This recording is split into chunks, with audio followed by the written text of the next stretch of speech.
Hi, in our second example of parallel forces, we will go through a centroid of L shape. The question says, find the centroid of the L shape in figure 1, so this one. In a case like this, in L shape, we can divide it to two rectangles. So if we draw a dashed line here, so we'll call this rectangular A and this is rectangular B. We know that the centroid for rectangular is in the middle. If we take half distance height, half distance width, we will find the centroid. So this side is 8 inch, so if we go from here up 4 inches,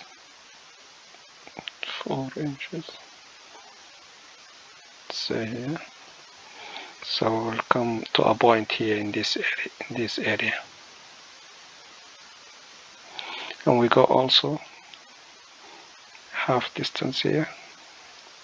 We have 2, then will be 1 inch, 1 inch here.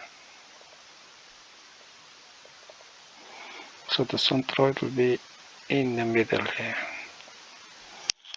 So 1 inch in the y-axis and 4 inches in the y-axis. So this is our first centroid.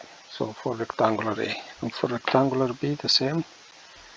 So after putting the red dashed line, so that the middle will be from the x-axis here, we can go, it will be 6 in total for rectangular B. So the horizontal distance will be 6. So if we go from the start of y-axis here on the corner, so we come here, that is 4 inches until the end there. Yeah. So here, and also here we take 1 inch in the middle there, so 1 inch, and where these 2 points intersect will be our centroid. So once we know these two, the centroid of the whole shape will be in this line, but we don't know where. So I have to do some mathematical work to find it.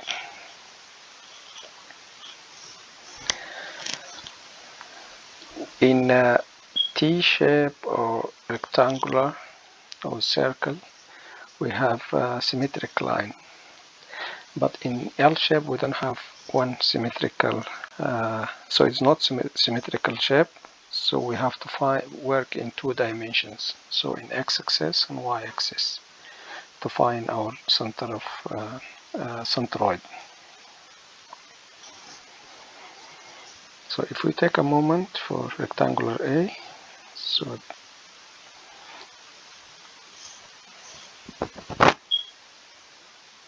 rectangular A on the perpendicular distance from the centroid, so in this area here, so that will be the area of rectangular A will be, so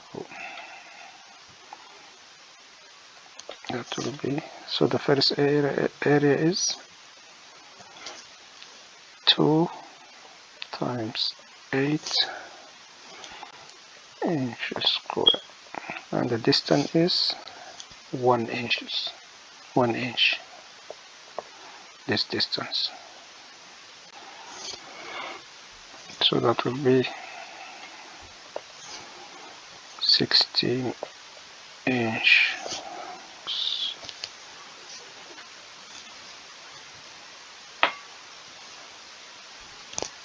cubed.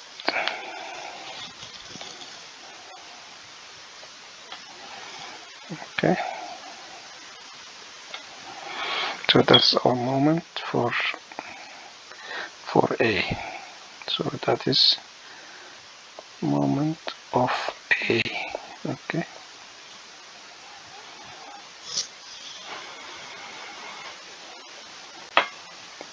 So for moment of B in the same area, so moment of B, that will be equal,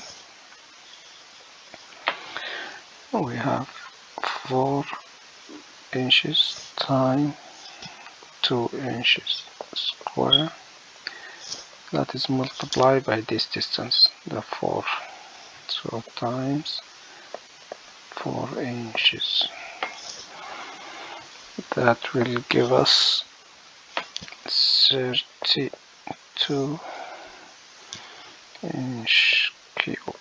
So that's the second one. If we add these two together to get the total moment of area for the whole shape A and B, so for A and B we add them together, so that will be 16 plus 32 inch cubed. That's equal 48 inch cubed. Okay.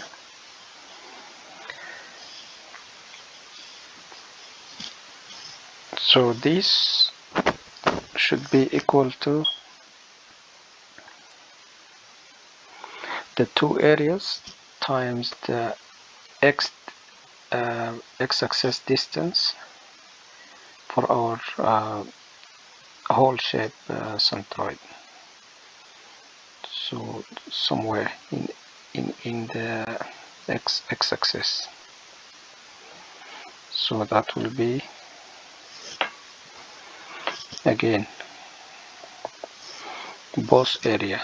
So the first area is 2 times 8 plus the second area. So this area of A, area of B is 4 times 2, 4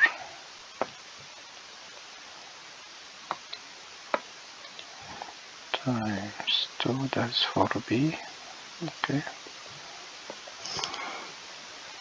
times x bar. That should be equal to this one, the sum of the two moment, two areas, two rectangular moment. So that is 48.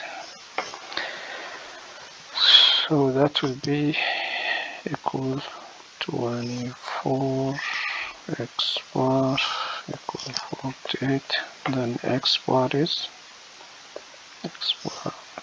equal 2 inch.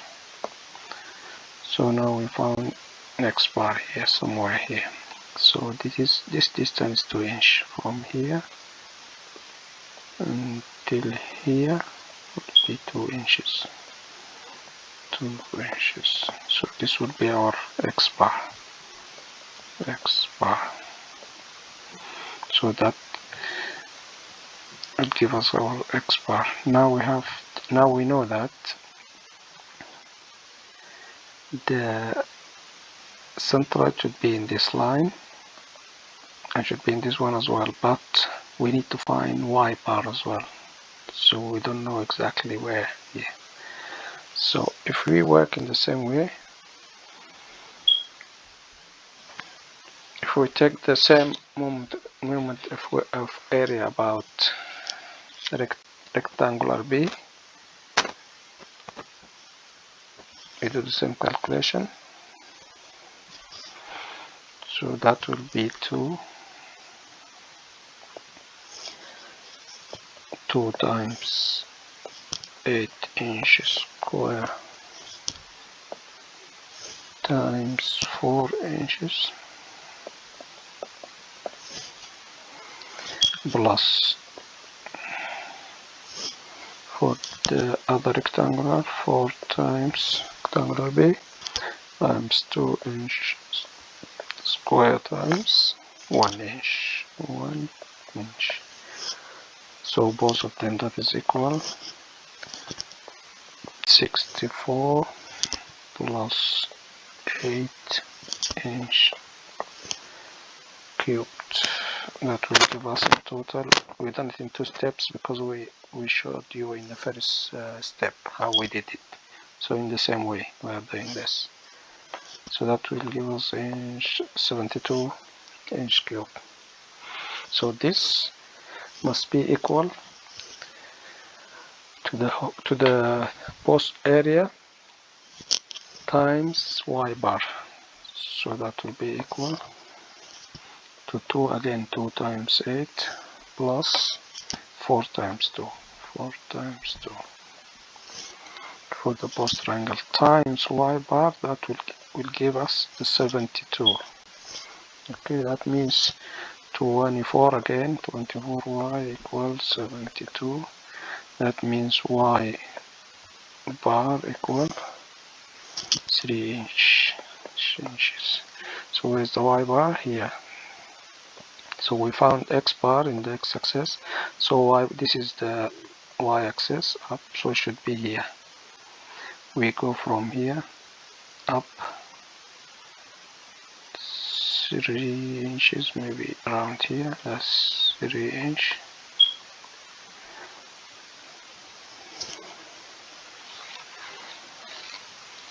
Okay. Somewhere there.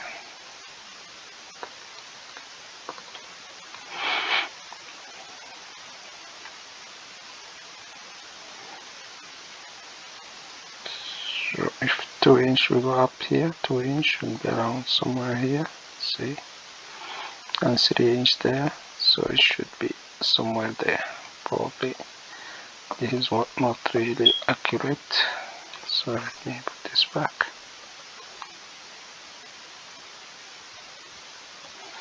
Let me take the red one here.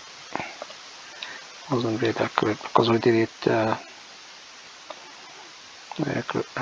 approximation, so it should come across this line, so it should be somewhere here like this. Okay, so let me change the G here. So if you work exactly with the same units, same length, you should get it in this line. So we went up here, x bar here 2, and we went up 3. So 2, 3. So this is our centroid here. So this is the way that we find the centroid for L shape.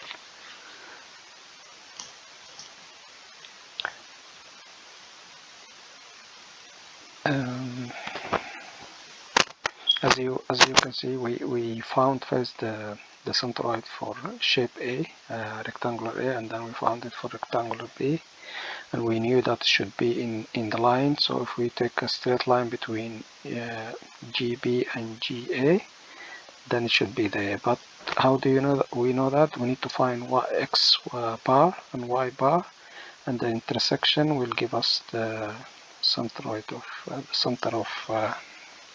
the centroid, not center of gravity. So when we work with shape and area, it should be centroid because there is no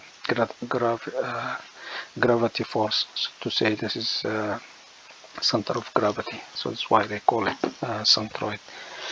And in case you get it somewhere outside here, say here or here, somewhere outside the shape, so it could be, but that means in this shape there is no physical point where you can balance this shape